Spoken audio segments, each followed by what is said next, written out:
Hello.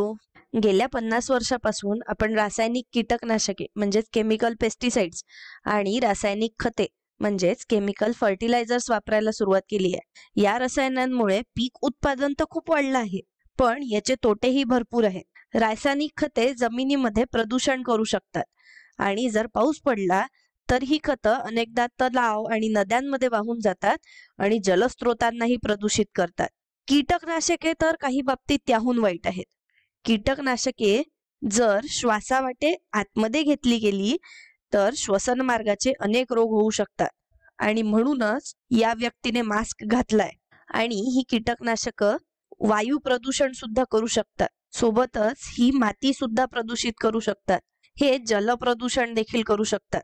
कीटकनाशक अनेकदा आपल्या फळांना आणि भाज्यांना चिकटून राहतात आणि जर आपण ती फळं किंवा भाज्या व्यवस्थित न धुता खाल्ली तर ही कीटकनाशक आपल्या शरीरात सुद्धा जातात आणि त्यामुळे आपल्याला मोठा धोका निर्माण होऊ शकतो. त्यामुळे अनेक रोग आणि कर्करोगासारखे देखील आजार होऊ शकतात आणि म्हणूनच आपल्याला या रासायनिक पदार्थांना अधिक चांगल्या पर्यायांनी बदलायचं आहे आणि त्यापैकीच एका पर्यायाबद्दल आपण आज चर्चा करूया.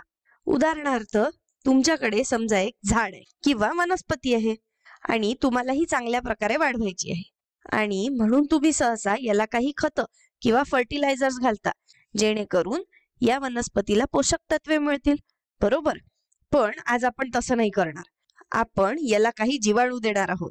हे जीवाणू जमिनीत अशा प्रकारे घालणार आहोत की हे जीवाणू मुळांद्वारे या झाडाला पोषक तत्व पुरवू शकतील. मला खात्री आहे की तुम्ही यांच्याबद्दल ऐकलं असेल. यांना नायट्रोजन स्थिरीकरण करणारे जीवाणू असं म्हणतात. हे काय आहेत? तर हे रासायनिक खतांसाठी पर्यायी किंवा हे रासायनिक खतांची जागा घेत आहेत. असे सूक्ष्मजीव किंवा जीवाणू जे वनस्पतीला नायट्रोजन आणि फॉस्फरस यासारखे पोषक द्रव्यांचा पुरवठा करून चांगल्या वाढीसाठी मदत करतात, त्यांना आपण सूक्ष्मजैविक संरोप किंवा मायक्रोबियल इनॉक्युलंट्स असं म्हणतो.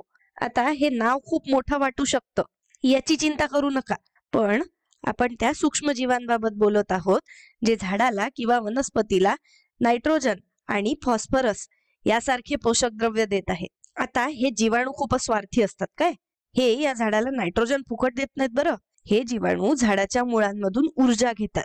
त्यामुळे हे नातं तू माझ्यासाठी कर तर मी तुझ्यासाठी करेन या प्रकारचं आहे. म्हणूनच आपण याला सहजीवी संबंध किंवा सिम्बायोटिक रिलेशनशिप म्हणतो. अशा प्रकारचं काम करणाऱ्या जीवाणूंची दोन उदाहरणं आहेत. पहिलं म्हणजे रायझोबियम आणि दुसरं म्हणजे ऍसिटोबॅक्टर. हे वेगवेगळ्या वनस्पतींबरोबर काम करतात. आपल्याला अगदी तपशिलात जाण्याची गरज नाही, पण हे वनस्पतींना नायट्रोजन आणि फॉस्फरस पुरवतात. आता तुम्हाला प्रश्न पडला असेल की आपण हे जीवाणू मुळांवर कसे लावू शकतो, यांची लागवड कशी करायची? तर त्याच्या काही पद्धती आहेत. काही वनस्पतींसाठी आपण ते बियाण्यांवर लावू शकतो, काही वनस्पतींसाठी आपण ते मातीमध्ये सोडू शकतो आणि हे जीवाणू मुळांपर्यंत त्यांचा मार्ग शोधून जातात आणि त्या वनस्पतीकडून ऊर्जा मिळवण्यासाठी नायट्रोजन पुरवायला सुरुवात करतात. काही प्रकारांमध्ये ते रोप खूप लहान असताना आपण त्याची मुळे या जीवाणूंमध्ये बुडवू शकतो आणि ते पुन्हा लावू शकतो. हे देखील काही प्रकारांमध्ये काम करतं बरं का. तर हेच आहेत सूक्ष्मजैविक संरोप आणि हे रासायनिक खतांसाठी एक पर्याय आहे. यानंतर आपण शिकूया जैव कीटकनाशके किंवा बायो इन्सेक्टिसाइड्स.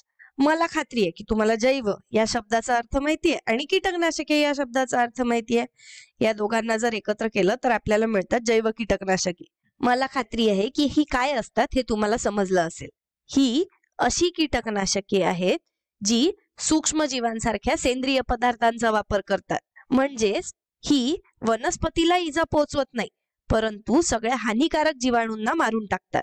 हे सहसा कवके म्हणजेच फंगस किंवा जीवाणू म्हणजेच बॅक्टेरिया किंवा विषाणू म्हणजेच व्हायरसेस असतात. आता सर्वच कवके, जीवाणू आणि विषाणू जैव कीटकनाशक असू शकत नाही. त्यापैकी काहीच जैव कीटकनाशक असतात. आता हे एक फक्त उदाहरण म्हणून चित्र आहे काय.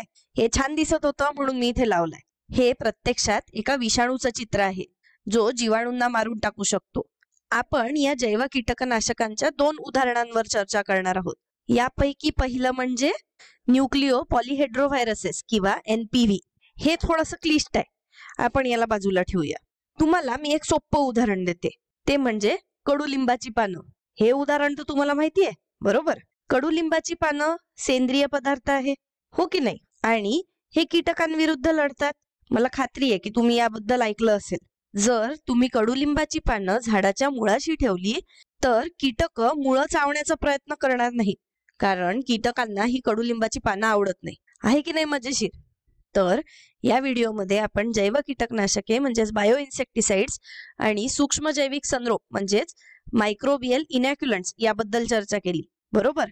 मग याचे फायदे आणि तोटे काय आहेत? चला तर फायद्यांवर चर्चा करूया. हे जमिनीला इजा न पोहोचवता जमिनीचा कस वाढवतात, म्हणजे सॉइल फर्टिलिटी वाढवतात. दुसरं म्हणजे हे रासायनिक खतांचा वापर कमी करतात आणि तरीही वनस्पतीची निरोगी वाढ होण्यास मदत करतात. सोबतच हे दीर्घकाळ टिकणारे म्हणजे सस्टेनेबल आहेत, कारण हे पर्यावरणाचं प्रदूषण करत नाही. आता फायदे आहेत म्हणजे तोटे असणारच, तर याचे काही तोटे देखील आहेत. आणि याच तोट्यांमुळे आपण फक्त यांचाच वापर करण्यापासून आणि आपली सर्व रासायनिक कीटकनाशके आणि खते काढून टाकण्यापासून थांबलेलो आहे. सगळ्यात मोठी गोष्ट म्हणजे हे थोडेसे खर्चिक आहे आणि यांची कार्य करण्याची गती रसायनांइतकी जलद नाही आहे, म्हणजेच या सूक्ष्मजीवांना काम करायला थोडासा वेळ लागतो. समजलं?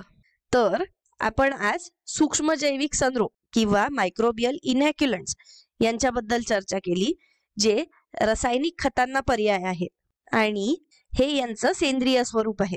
त्यानंतर आपण पाहिली ती जैव कीटकनाशके, जी रासायनिक कीटकनाशकांना पर्याय आहेत आणि हे यांचं सेंद्रिय स्वरूप आहे. या व्हिडिओसाठी इतकंच. धन्यवाद.